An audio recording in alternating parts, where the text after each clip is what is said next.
all the time they've spent on it. It's been a long, long process. We're here now, we're here, and we're home.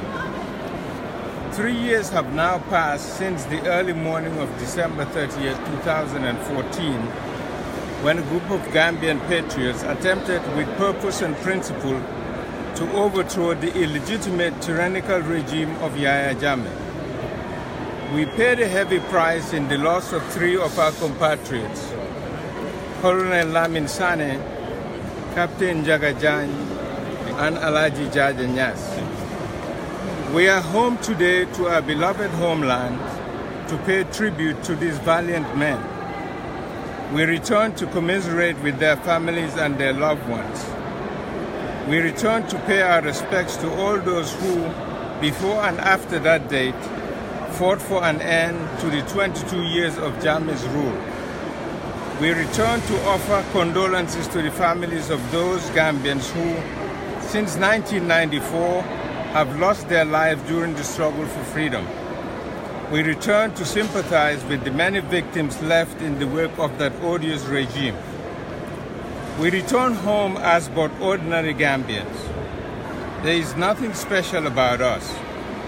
Our imprisonment, the momentary loss of our freedom in the United States, was but a small price to pay to add our efforts to the long quest to halt the misdeeds of tyrannical power in the Gambia. We recognized evil and, together, we made our attempt to cast it from our homeland. Many before us tried to stop the despotic rule of Jammeh and his clique. A number paid the ultimate price. Basiru Barrow, Dot Fall, Ndur Cham, Sol Ndao, Deida Haidara, Solo Sending, and countless other, many without name. May their souls rest in peace. They are not forgotten. The Jammeh regime imprisoned, tortured, maimed, and traumatized many. The list of victims, including Chingul Nyasi, is tragically long.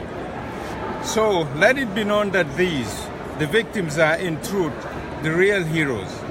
It is they who struggle against evil, fought towards good. A brutal state machinery had trapped them, yet each had the unwavering courage to stand, saying no to dictatorship. The testimonies before the Jammeh Commission have revealed that the depth of the damage inflicted on the nation exceeds far beyond the brutality of state violence and the horrible misconduct of the security forces.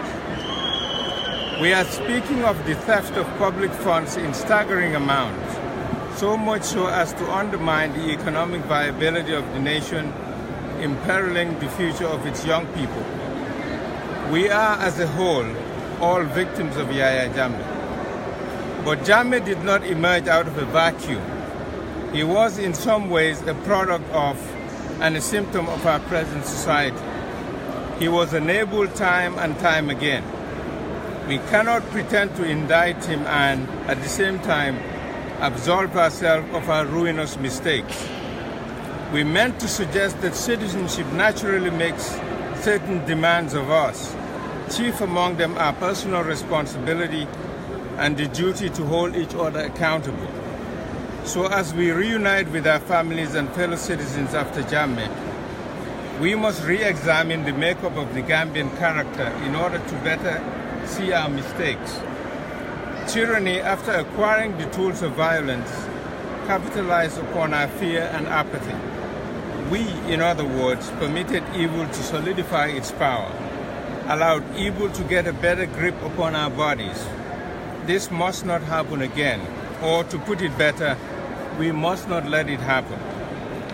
In this spirit, we return also to contribute to the difficult process of rebuilding our lives after Jammeh. We will meet with a broad section of the Gambian community to listen and learn and to discuss the new direction of the Gambia, of its democracy, and the challenges and opportunities we face. We are hopeful of working with the government and civil society groups to ensure that no one will ever make the decisions we made to free our country. We are hopeful for recuperating after the damage done by 22 years of misrule. We are hopeful for rebuilding a nation rid of such violent tragedy. We are hopeful for a country that is safe for our children who do not have to fight such battles down the road. We feel that we have, in any case, no other choice. Thank you. Thank you very much. I think